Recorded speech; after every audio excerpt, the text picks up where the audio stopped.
Supply chain, সরবরাহ ব্যবস্থা, মজুদ, সংরক্ষণ, চাহিদা এইগুলা কিন্তু খাদ্যপণ্যর অন্যতম উপাদান। আমাদের এখানে একজন সঞ্চালক আগেই উল্লেখ করছেন যে আমাদের দেশে যে কৃষি পণ্যগুলো উৎপাদন হয় সেগুলা বিভিন্ন রকমের, যেমন কিছু কৃষি পণ্য আছে ছোটো ছোটো ইয়ে করে, মানে ওই কোল্ড স্টোরেজ করে বিভিন্ন রকমের আইটেম, মরিচ, হলুদ বা আদার, টমেটো বা আমাদের দেশের আনারস হয় প্রচুর, যেগুলো কিন্তু আমরা সিজনে আমরা সংরক্ষণ করতে পারলে গড় সিজনে এগুলা চাহিদাও মেটানো যাবে এবং সেগুলার ভালো দামও পাওয়া যাবে। ইভেন কি আনারসটা তো, জুসটা তো অনেক জায়গায় আমরা অনেকে এক্সপোর্টও করতে পারি। এই জাতীয় কৃষিপণ্যের আসলে অনেক ভ্যারাইটি এবং ডাইভার্সিফাই আছে, যেটা আমরা যারা উদ্যোক্তারা আছি সেখানে উদ্যোক্তা এবং সরকার বা আমাদের নীতি নির্ধারক যারা আছে সবাই সম্মিলিত দায়িত্ব, এবং আমাদের হয়তো এটা কিছুটা ব্যর্থতাও আছে যেটা আমরা করতে পারি নাই বা করা আমাদের উচিত ছিল। আমরা বিভিন্ন বিচ্ছিন্ন বিক্ষিপ্তভাবে অনেকেই করছে, কিন্তু আমরা সেটা যে একটা নীতিমালা, সরকার নীতিমালা দিবে বা সরকার একটা সহায়ক ভূমিকা করে সেটা করবে, আমরা সেটা করতে পারি নাই। সেটার দিকে আমাদের মাননীয় উপদেষ্টা মহোদয় আছে, আমি ওনার এই বিষয়ে দৃষ্টি আকর্ষণ করব। যেহেতু বাণিজ্য মন্ত্রণালয় দায়িত্ব হিসাবে উনি বাংলাদেশের সকল ব্যবসা বাণিজ্যর উনি প্রধান রক্ষক এবং এটা দেখভালের দায়িত্বে আছেন। আমরা অতীতেও দেখেছি সব কিছুই বাণিজ্য মন্ত্রণালয়, সকল বাণিজ্যর যে কোনো আইটেমের জন্য বাণিজ্য মন্ত্রণালয়ের উপরে পড়ে। যদিও অনেক সময় আমরা বলি যে অনেক কিছুর দাম উঠানামার সাথে বাণিজ্য মন্ত্রণালয় সরাসরি সম্পৃক্ত না, যেমন অনেক কিছুতে ট্যারিফ অ্যাডজাস্ট করতে হয়, ডিউটি বাড়ানো কমানো সহ আরও অনেক কিছু, সরবরাহ ব্যবস্থা, ওই ট্রাকে চাঁদাবাজি ঠিকমতো আসছে না, আমাদের অনেক জায়গায় ফসল মানে নষ্ট হয়ে যাচ্ছে, সেটা কোনো প্রাকৃতিক দুর্যোগ। তো এগুলো কিন্তু সবগুলো কিন্তু বাণিজ্য মন্ত্রণালয়ের অধীনে না, বাট যদিও যে কোনো কিছু হোক বাণিজ্য মন্ত্রণালয় বলে। আজকে আমি শুধু বলবো মাহবুব ভাইয়ের মতো বাণিজ্য মন্ত্রণালয় আমাদের মাননীয় উপদেষ্টা আসার পরের থেকে উনি অত্যন্ত সৌভাগ্যবান।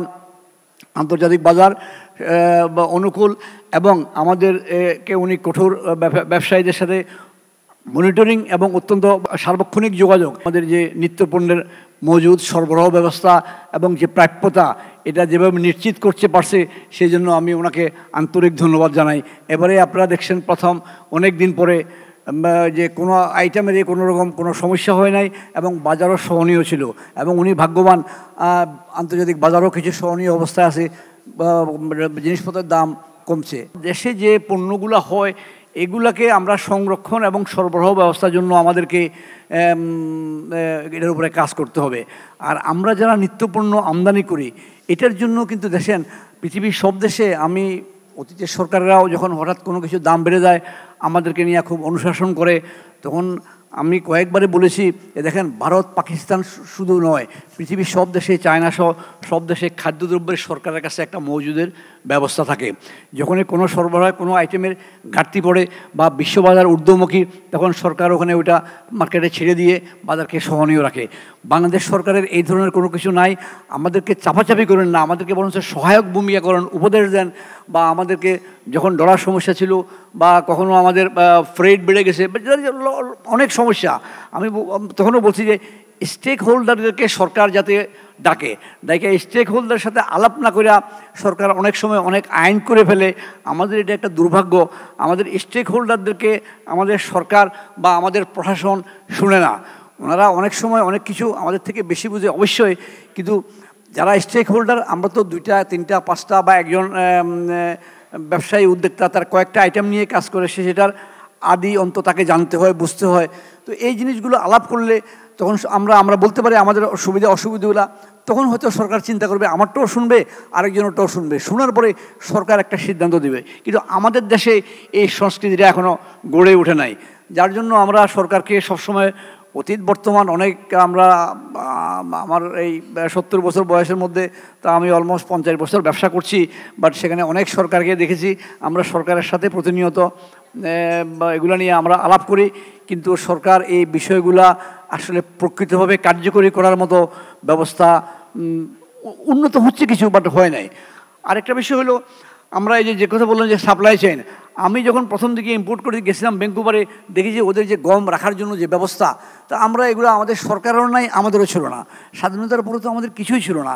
এই জাতীয় আমাদের এখানে ইজ অফ ডুইং বিজনেসটাকে আরও সরলীকরণ করতে হবে। যাই হোক, আমি শুধু এই কৃষিপণ্যের ব্যাপারে আজকে যেহেতু কথা হচ্ছে, কৃষিপণ্য আমরা রাখি, আমরা সংরক্ষণ করার ব্যবস্থা আমার নিজের কিছু আছে, আরও আমাদের যারা এই ব্যবসা করে তাদের অনেকেরই আছে, বাট এটা অত্যন্ত অপ্রতুল। আমাদের এখন দেশের 18 কোটি লোক, আমাদের এই মানে সরকারি পণ্য মজুদ আইটেম ওয়াইজ কৃষিপণ্যের অনেক রকম আইটেম আছে, সবগুলা একই রকম স্টোর করা যায় না। সেই সমস্ত বিষয়গুলো দিয়া সেমিনার সিম্পোজিয়াম কইরা আমাদেরকে, যাতে জনগণকে বা যারা উদ্যোক্তা বা যারা বক্তা এগুলোকে যাতে আমরা আরও সচেতন করতে পারি। আমাদের আরেকটা বিষয় হলো, আসলে আমরা এখনও করতে পারি নাই একেবারে উৎপাদন, মানে যিনি উৎপাদনকারী থেকে ভোক্তা, সেইভাবে আমাদের দেশে এখনও আমরা গড়ে উঠতে পারি নাই। এই সাপ্লাই চেইনটাকে যদি আমরা প্রডিউসার টু কনজিউমার করতাম, তাহলে সেখানে করতে পারতাম, তাহলে সেখানে আরও কিছু অনেক লেয়ার আছে, এই লেয়ার কমে যেত। কারণ আমরা এখনও অনেক 3-4 হাত বদল হয়ে আমাদের কনজিউমার কাছে যায়। প্রত্যেক হাতে সেখানে একটা প্রফিট বা সেখানে মালের বা পরিবহন, উঠানামা, সংরক্ষণ, এই কস্টগুলো যোগ হয় এবং প্রত্যেকের একটা প্রফিট হয়। তো সেই ব্যবস্থা যাতে আমরা করতে পারি, সেই বিষয়েও আমাদের সরকার আমাদেরকে গাইডলাইন দিতে পারে।